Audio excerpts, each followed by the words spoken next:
Hello all of you, welcome back to my channel. मैं आज आप लोगों के लिए लेकर आ चुकी हूँ एक कलेक्टिव रीडिंग जिसका टॉपिक रहने वाला है कि आपके पर्सन की तरफ से आपके लिए क्या मैसेजेस हैं और क्या संदेश है।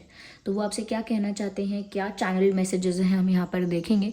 रीडिंग जनरल है, कलेक्टिव है। हो सकता है कि आपकी सिचुएशन के साथ एक्यूरेटली रेजोनेट करे, हो सकता है सिर्फ कुछ % रेजोनेट करे। तो ओपन माइंडेड होकर ये रीडिंग सुनिएगा। और ये रीडिंग सभी ज़ोडिएक साइंस के लिए है, हर उम्र के व्यक्ति के लिए है, टाइमलेस है। आप जब भी इस वीडियो तक पहुंचेंगे यह आपके साथ तभी रेजोनेट करेगा, फिर चाहे आप इस वीडियो तक कितने भी समय बाद क्यों ना पहुंचे हों। ओके, ये रीडिंग जनरल है, कलेक्टिव है और सभी के लिए है। इसीलिए जितना आपके साथ रेजोनेट होता है उतना ही एक्सेप्ट कीजिए और ज़बरदस्ती अपने आप को रीडिंग में फिट इन करने की कोशिश मत कीजिएगा। ओके, रीडिंग स्टार्ट करते हैं व्यूअर्स। आइए देखते हैं कि उनकी तरफ से आपके लिए क्या संदेश है, क्या मैसेजेस हैं।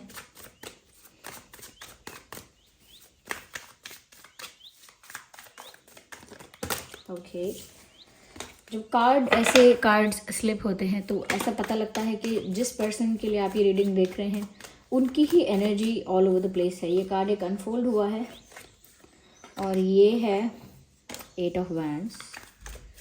Interesting. Moon card, strength card. आजकल स्ट्रेंथ कार्ड मुझे काफ़ी दिख रहा है। Okay, the card of growth and the world. Nice. सबसे पहले मैं यहाँ पर आपको ये चीज़ बोलना चाहूँगी कि आपके जो पर्सन है, जो भी आपके लव इंटरेस्ट हैं, क्रश हैं या आपके एक्स हैं या पार्टनर हैं, करंट पार्टनर हैं, हुएवर दे आर, ऐसा लगता है यहाँ पर ये जो पर्सन है ये इस वक्त आपसे ये कहना चाहते हैं कि they will not give up but still they are scared.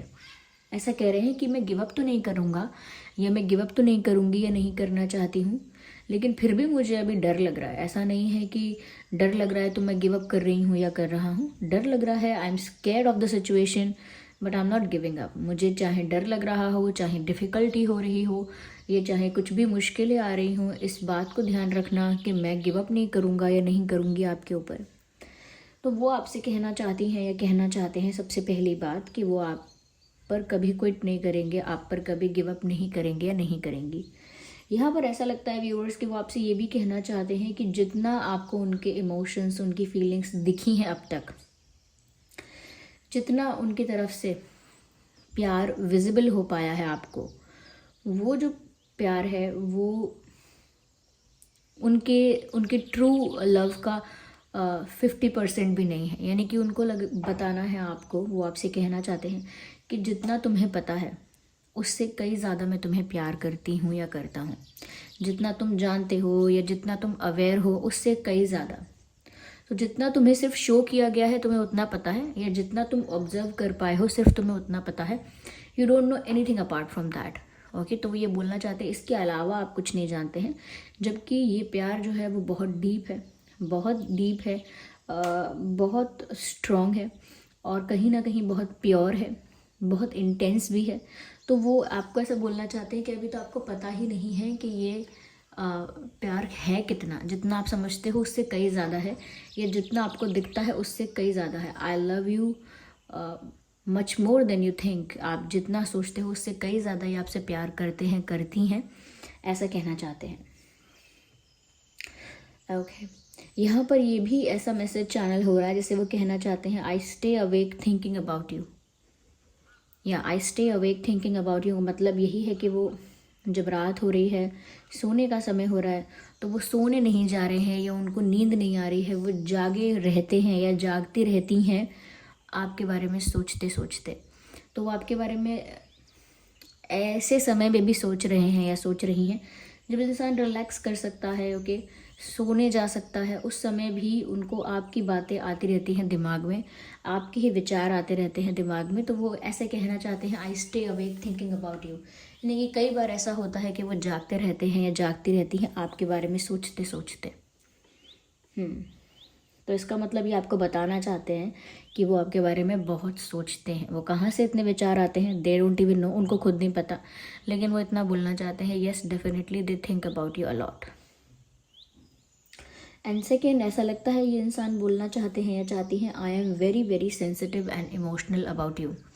तो ये जो इंसान है ये आपको लेकर काफ़ी इमोशनल और काफ़ी सेंसिटिव हैं। आपसे रिलेटेड कोई बात हो, आपसे रिलेटेड कोई चीज़ हो, आपसे रिलेटेड कोई इंसिडेंट हो, वॉट एवर इट इज़, जब बात आपकी आती है या आपसे रिलेटेड आती है तो ये इंसान काफ़ी सेंसिटिव, काफ़ी टची और काफ़ी सेंटिमेंटल हो जाते हैं या हो जाती हैं। ओके, आपको लेकर ये बहुत ज़्यादा कभी नेगेटिव हो ही नहीं सकती, ये नहीं हो सकते। ऐसा लगता है कि ये आपको लेकर काफ़ी आपके लिए ये काफ़ी सबमिसिव इमोशंस हैं इनके, यानी कि बहुत ज़्यादा आपके प्रति ये सबमिसिव हैं, जैसे समर्पण होता है। और वो अगर कंप्लीटली भी नहीं है इनका समर्पण, सरेंडर, फिर भी ऐसा लगता है कि बहुत हद तक आपके अगेंस्ट नहीं जा सकते, इतनी सोच भी नहीं सकते इतना। तो ये बहुत इमोशनल है व्यूअर्स आपके लिए, ऐसा कहना चाहते हैं। और जब भी आपसे रिलेटेड कोई बात होती है ये इंसान सच में अंदर से इमोशनल हो जाते हैं या हो जाती हैं। यस, और यहाँ पर वो ये भी आपसे कहना चाहते हैं कि मैं आपको बहुत मिस करती हूँ या मिस करता हूँ, लेकिन ये बात मैंने किसी से शेयर नहीं की है और मैं आपको भी नहीं बता पाया या नहीं बता पा रही, समथिंग लाइक दैट। ये व्यक्ति आपको बोलना चाहते हैं या चाहती हैं कि मुझे आपकी जितनी याद आती है या मेरे अंदर जितनी भी इमोशंस हैं, फीलिंग्स हैं, वो मैं आपसे शेयर नहीं कर पाई या नहीं कर पा रही हूँ, और मैंने ये बात किसी और को भी नहीं शेयर की है और मैं ये किसी और से भी शेयर नहीं कर पाई। तो अगर इनके क्लोज़ फ्रेंड्स हैं, बहुत ज़्यादा इनके क्लोज़ भी कोई है, तो बहुत ही मुश्किल है कि इन्होंने अपने दिल की बात किसी से शेयर की हो, किसी को ज़्यादा एक्सप्रेस की हो और आपको भी नहीं बताई है, ऐसा लगता है। तो ये मून ये बताता भी है कि ये जो फीलिंग्स है ये हिडन है, इमोशंस हैं, जेन्युइन इमोशंस हैं, लेकिन वो हिडन इमोशंस हैं, वो under the carpet, under the surface छुपाए गए हैं। तो इसीलिए वो ना तो बहुत सारी चीज़ें आपको शो कर पाए, इसीलिए आपको कम पता है कि आपको ऐसा लगता है ये इंसान इतना ही प्यार करता है, ये इतना ही प्यार करती है, लेकिन इससे कहीं ज़्यादा करते हैं ये। पर आपको इतना ही पता है, क्यों? क्योंकि बाकी सब हिडन है। इसीलिए यहाँ पर इनकी फीलिंग्स और इमोशंस जो भी कुछ है वो भी इन्होंने शेयर नहीं किया है, because it is all hidden. यहाँ पर ऐसा लगता है व्यूवर्स कि वो आपसे ये भी कहना चाहते हैं, I am fighting alone, one women और वन मैन आर्मी। ऐसा कहना चाहते हैं कि बहुत सारे चैलेंजेस हैं, बहुत सारे ऑब्स्टिकल्स हैं। ऐसा सोचते हैं कि एक हो तो बताऊं, इतने सारे हैं। चाहे पास्ट का कोई अगर रिलेशनशिप है वो किस तरह का कॉम्प्रोमाइजिंग रहा है या टफ रहा है, या पेरेंट्स कितने डोमिनेटिंग है, या फैमिली कितनी कंजर्वेटिव है, या फैमिली डोमिनेटिंग हो सकती है। अगर फैमिली गलत नहीं है तो फैमिली का कोई मेंबर ऐसा हो सकता है जो ज़्यादा ही इंटरफेयर करता है, ज़्यादा ही डोमिनेट करता है, कंट्रोल करता है। फाइनेंशियल सिचुएशंस ऐसी हो सकती हैं जो अनस्टेबल हैं। करियर ऐसा हो सकता है जो बहुत ही अनस्टेबिलिटी में है। और फ्रेंड्स ऐसे हो सकते हैं जो फेक फ्रेंड्स हैं, जेन्युइन फ्रेंड्स नहीं हैं। और इस समय हो सकता है कि डेस्टिनी भी साथ नहीं दे रही है। तो वो ऐसे बोलना चाहते हैं, हो सकता है किसी को हेल्थ इशू है घर में या इनको, तो उनको ऐसा लगता है कि एक प्रॉब्लम हो तो मैं उसके बारे में बोलूँ आके। इतनी सारी प्रॉब्लम्स हैं, इतनी सारी प्रॉब्लम्स हैं मेरी लाइफ में, और ऐसा लगता है जैसे वो कहना चाहते हैं, I am facing problems in my life, I am struggling in my life, I am facing issues in my life. तो ये वो आपको बताना चाहते हैं कि वो अपनी लाइफ में बहुत परेशान है and they are alone in that battle. मतलब वो अकेले ही लड़ रहे हैं, अपनी परिस्थितियों से अकेले ही उलझना पड़ रहा है, अपनी परेशानियों से अकेले ही सब कुछ झेलना पड़ रहा है, या अकेले ही सब कुछ टैकल करना पड़ रहा है। वो ऐसा बोल रहे हैं कि वो इन सब चैलेंजेस को फेस करने के लिए वैसे भी अकेले हैं या अकेली हैं। तो वो अपनी सिचुएशन जस्ट आपको बताना चाहते हैं कि अगर आप सोचते हैं या आपके मन में ये प्रश्न आता है कि ये इंसान ऐसा करता क्या है या करती क्या है, या ये क्यों ऐसे कर रहे हैं, क्यों ऐसे बिहेव कर रहे हैं, क्यों बात नहीं करते या क्यों कुछ एक्सप्रेस नहीं करते, तो वो ये बोलना चाहते हैं कि उनकी लाइफ में बहुत सारे इश्यूज़ हैं और वो कैसे आपको बताएं कि कितनी प्रॉब्लम्स हैं। या ऐसा लगता है साथ ही साथ सब चीज़ों को टफ फाइट देते देते, चैलेंजेस को फेस करते करते भी वो इस कनेक्शन को, इस बॉन्ड को प्रोटेक्ट करना चाहते हैं। They still want to protect this bond. They still want to protect this connection. अभी भी मेंटेन करके रखना चाहते हैं इस रिश्ते को. Still, I will say again that they don't want to give up on you. वो गिव अप नहीं करना चाहते, वो हार नहीं मानना चाहते अभी भी. इसीलिए ऐसा लगता है अकेले चाहे चैलेंजेस को फेस कर रहे हैं, लेकिन still at the same time वो इस रिश्ते को प्रोटेक्ट करने के बारे में भी सोच रहे हैं या रही हैं. उनको लगता है जैसे उनकी ज़िंदगी में तूफ़ान आया है. ये वो आपको बताना चाहते हैं, और इसीलिए आपको उनकी फीलिंग्स के बारे में या उनके इमोशंस के बारे में थोड़ा बहुत आइडिया है, लेकिन कम्प्लीटली नहीं पता है. ओके या तो इसीलिए आपको क्लैरिटी दी है उन्होंने अपनी सिचुएशन के बारे में बता के.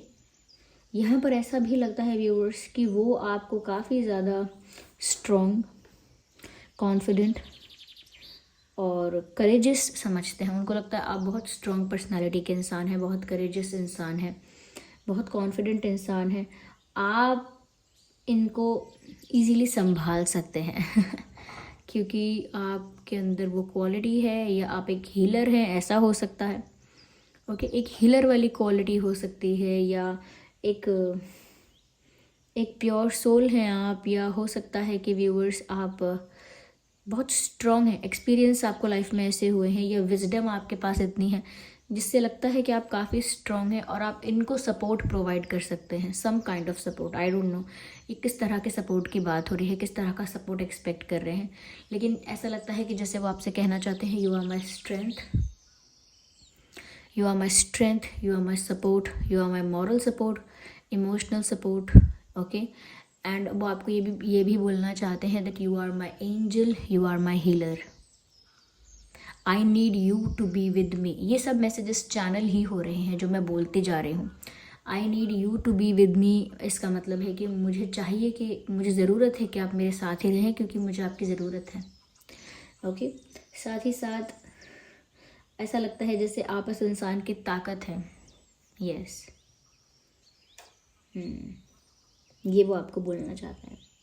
साथ ही साथ व्यूअर्स वो ये भी बोलना चाहते हैं दैट दे आर प्रेइंग और manifesting for the growth of this connection. वो आपको ये बताना चाहते हैं, बोलना चाहते हैं कि वो भी इस रिश्ते की ग्रोथ चाहते हैं. वो भी चाहते हैं कि रिश्ता यहीं पर स्टक न रह जाए, आगे ग्रो करे. वो भी चाहते हैं कि आगे चीज़ें ऑफिशियल हो जाएं, सीरियस हो जाएं, एक लेवल अप ये रिलेशनशिप या ये कनेक्शन जा पाए. वो खुद चाहते हैं ये सब हो, और इसीलिए वो जैसे या तो प्रे कर रहे हैं भगवान से, यूनिवर्स से, कि जल्दी से जल्दी सिचुएशन चेंज हो, इम्प्रूव हो, और इन लोग आप दोनों के रिश्ते में ग्रोथ हो. ओके, सिचुएशन में भी इम्प्रूवमेंट आए और आप दोनों के रिश्ते में ग्रोथ हो, ऐसा प्रे कर रहे हैं. और ऐसा लॉ ऑफ अट्रैक्शन भी मैनिफेस्टेशन टेक्निक फॉलो कर रहे हो सकते हैं. जैसे लॉ ऑफ अट्रैक्शन कर रहे हैं, विजुअलाइजेशन, इमेजिनेशन, पॉजिटिव थिंकिंग, ये सब चीज़ें कर रहे हैं, क्योंकि वो इस रिश्ते में हैप्पीनेस और ग्रोथ को अट्रैक्ट करना चाहते हैं. इस रिश्ते में सेटिस्फैक्शन, हैप्पीनेस, ग्रोथ, ये सब कुछ अट्रैक्ट करना चाहते हैं. इसीलिए ऐसा लगता है कि ये ऐसे टेक्निक फॉलो कर रहे हो सकते हैं, जैसे पॉजिटिव थिंकिंग कर रहे हैं, पॉजिटिव इमेजिनेशन, विजुअलाइजेशन कर रहे हैं, और हो सकता है कि लॉ ऑफ अट्रैक्शन फॉलो कर रहे हैं. तो ये चीज़ें कर रहे हो सकते हैं, अफर्मेशंस कर रहे हो सकते हैं. यस, पॉजिटिव अफर्मेशंस यानी कि अच्छी अच्छी बातें अपने दिमाग को बार बार कहना, जिससे कि वो सबकॉन्शियस माइंड में फीड हो जाएं, और फिर सबकॉन्शियस माइंड में रहेंगी तो उनको अट्रैक्ट करना आसान है, नेचुरली अट्रैक्ट हो जाएंगी आपकी लाइफ में. तो यहाँ पर ऐसा लगता है व्यूअर्स कि ये तो आपको बताना चाहते हैं कि अरे मैं इस रिश्ते की ग्रोथ ही चाहता हूँ, मैं इस रिश्ते को हर हाल में प्रोटेक्ट ही करना चाहता हूँ या करना चाहती हूँ, और मैं तो इसके लिए प्रेयर्स या मैनिफेस्टेशन भी कर रहा हूँ या कर रही हूँ. मैं तो आपको पाने के लिए मैनिफेस्टेशन या लॉ ऑफ अट्रैक्शन या प्रेयर्स कर रहा हूँ या कर रही हूँ. That's what they want to say. ये वो आपको बताना चाहते हैं.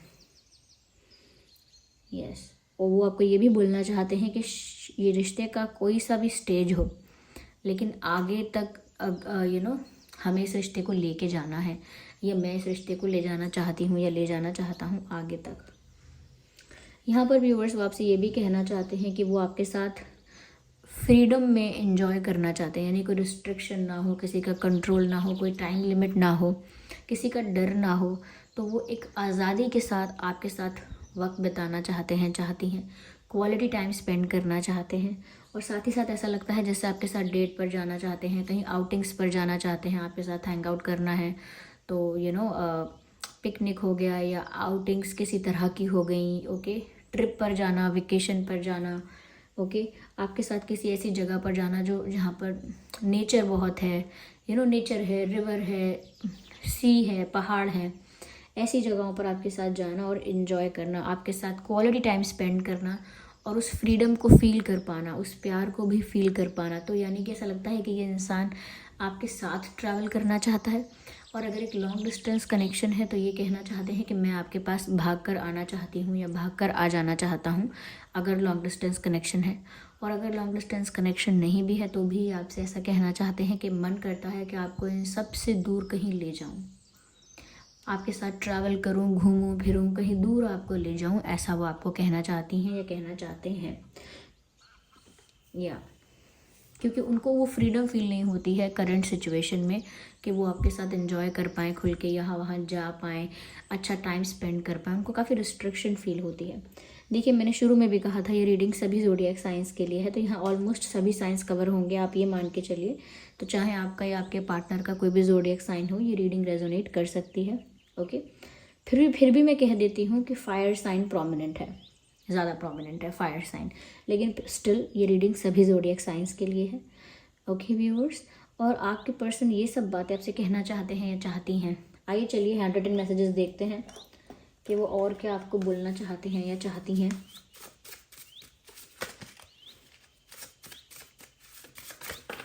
ओके, सो ये कार्ड आया है, पॉप आउट हुआ है, यू आर चेंजिंग, यानी कि आप बदल रहे हो। तो हो सकता है व्यूअर्स आपकी पर्सनालिटी में कोई चेंज आया है और वो चेंज इन्होंने नोटिस किया है और वो आपसे कहना चाहते हैं कि आप भी बदल रहे हो। डू यू इवन केयर, तो ये मैसेज है, डू यू इवन केयर। इसका मतलब है क्या आपको परवाह भी है या क्या आपको फ़र्क भी पड़ता है। तो वो आपको पूछ रहे हैं या पूछ रही हैं कि मैं आपसे दूर हूँ या पास हूँ, ओके, हमारा रिश्ता ग्रो कर पाएगा या टूट जाएगा, इस बात से आपको फ़र्क भी पड़ता है, आपको कोई परवाह भी है। तो वो सवाल पूछ रहे हैं आपसे कि उनको तो फ़र्क पड़ रहा है जितना फ़र्क पड़ना है, क्या आपको फ़र्क पड़ता है। कॉल मी, तो I think they want to talk to you. इन्हें शायद आपसे बात करनी है, शायद बहुत दिनों से आपने अच्छे से बात नहीं की है या बिल्कुल बात नहीं की है, तो ये आपसे बात करना चाहते हैं, ऐसा लगता है, ओके। कम बैक, तो अगर यहाँ कोई सेपरेशन हुआ है तो वो आपसे कह रहे हैं कम बैक, यानी वापस लौट आओ। तो ये सारे मैसेजेस हैं व्यूअर्स जो आपको देना चाहते हैं। So this was the reading. I hope ये रीडिंग हेल्पफुल रही है। अगर रीडिंग ने थोड़ा भी हेल्प किया है, गाइड किया है, वीडियो को लाइक करें, कमेंट करके बताएं कितने % रेजोनेट होती है, आपकी सिचुएशन से कितने % रिलेट करती है। और अगर आप नए हैं, सब्सक्राइब करें, बेल आइकन को प्रेस करना ना भूलें। चलिए मिलते हैं अगली रीडिंग में, तब तक के लिए बाय बाय फैमिली।